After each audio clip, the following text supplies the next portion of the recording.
2004, un film sud-coréen crée l'événement au Festival de Cannes et bluffe complètement le président du jury, un certain Quentin Tarantino. Ce film, il est adapté d'un manga extrêmement noir et il raconte la vengeance ultra-violente d'un homme envers ses ravisseurs.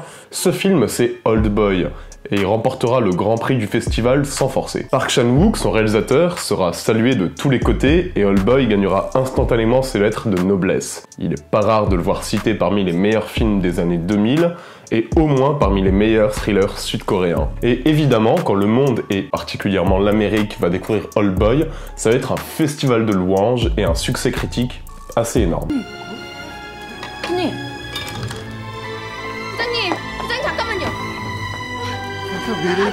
명심하라. 모래알이든 바위덩어리든 물에 가라앉기는 마찬가지다.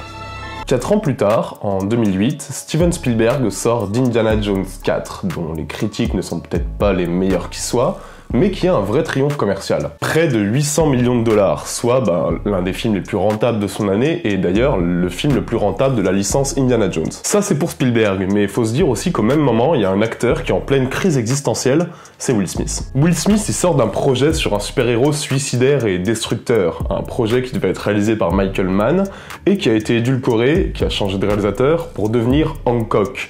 Autant vous dire qu'on est très loin de l'idée de base. Le film va devenir une comédie, un peu neuneux, pas très maligne, pas très fine. Et ça laisse Will Smith un peu frustré, parce que lui, il cherche des personnages sombres, complexes, ambigus et torturés en fait. Du coup, il va démarcher Steven Spielberg pour faire un remake américain de Old Boy, dans lequel il tiendrait le rôle principal. 여기서 한 가지 다행스러웠던 건 당신 둘 다 보통 사람들보다 체면 감수성이 월등히 높다는 거였죠.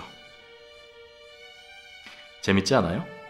말 한마디에 임신하고 말 한마디에 사랑에 빠지고. Bon, on le sait, les Américains, ils aiment bien les remakes des films sud-coréens et que ça apporte une plus-value ou pas d'ailleurs. Mais on va pas se mentir, l'idée de voir Spielberg et Will Smith, donc les hommes en forme à Hollywood à l'époque, s'allier pour repenser un film culte et assez éloigné de leurs habitudes, ça fait plutôt rêver. Surtout qu'il y a un vrai point de vue derrière, puisque les deux hommes l'annoncent, ça va pas être un remake du film en fait, ça va juste être une autre adaptation du manga original. Et c'est une bonne idée parce que finalement il y a pas mal de différences en fait entre le manga et le film culte de Park Chan-wook. Par exemple, tenez, moi si je vous dis Old Boy, je pense que beaucoup d'entre vous vont directement penser à cette scène-là.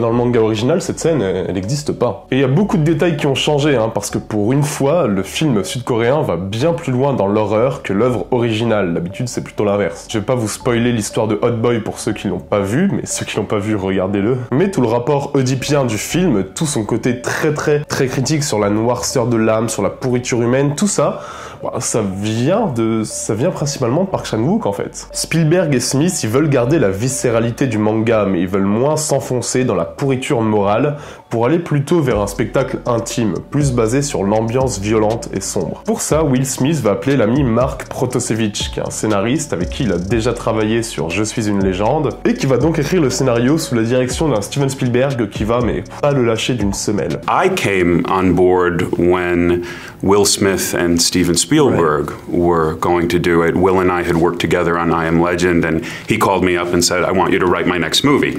It's a remake of Old Boy. That's a good call. It's a good call to get, yeah. À l'époque, Spielberg, il joue gros. Il voit vraiment ce film comme une grosse opportunité. C'est l'occasion pour lui de prendre des risques, de se confronter à ce qu'un autre grand réalisateur américain a pu faire avant lui, un certain Martin Scorsese, qui a su offrir avec son incroyable Les Infiltrés un penchant américain assez fascinant au tout aussi incroyable Infernal Affairs.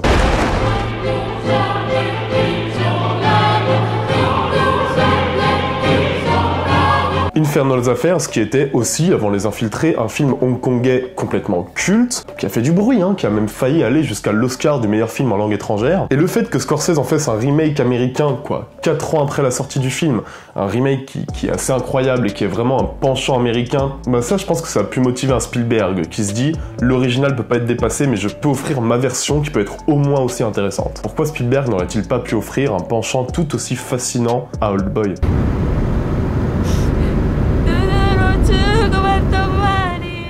a year of trying to get that deal to work, everything fell apart. Ben ça, en fait, on le saura jamais. Parce que Spielberg se rend vite compte que ce projet sera sous pression, parce que je résume brièvement, mais les droits du manga sont finalement encore plus compliqués et chers à avoir que les droits du film, parce que la vision de Spielberg s'avère finalement assez éloignée de celle du scénariste et d'un Will Smith qui devient de plus en plus frileux, et le film prend une tournure de grosse machine, une grosse machine un peu galère, ce que Spielberg voulait absolument éviter. Ça, c'était un film qu'il voulait faire en toute liberté ou pas du tout. Et en plus, au milieu de ce bourbier, pendant que Will Smith et Spielberg travaille sur Old Boy, le réalisateur a l'occasion de réaliser son rêve d'enfant, son film fantasme, son film pour lequel il a créé Indiana Jones. Ce film, c'est Les Aventures de Tintin. Ça faisait 30 ans qu'il attendait de pouvoir réaliser Tintin, du coup, immédiatement, il va quitter Old Boy.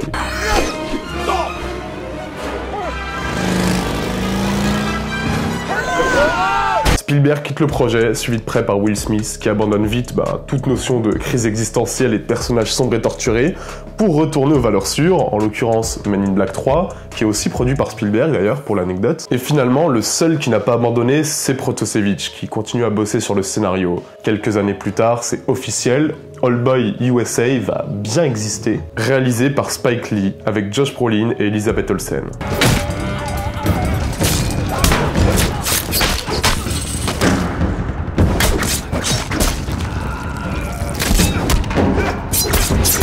Ça va être mais un four absolu, un plantage total, un film qui, il faut le dire, est très médiocre, et qui va ramener que 5 millions de dollars au box-office. Imaginez le bide complet. J'aime pas trop parler de mauvais films, je vais donc pas m'attarder sur la version de Spike Lee, qui n'a de toute façon rien à voir avec le film qu'avait prévu Spielberg. Dans Old Boy USA, la violence est gratuite, les acteurs mais extrêmement mal dirigés, le film va à fond dans le too much et repompe sans vergogne le film original sans du tout en comprendre la force. En fait, il tombe dans tout ce que Spielberg a cherché à éviter en travaillant sur ce projet. Là où Spielberg s'émancipait complètement du film original, là le remake il va à fond dedans, il se fout complètement du manga et il fait un remake pur et simple.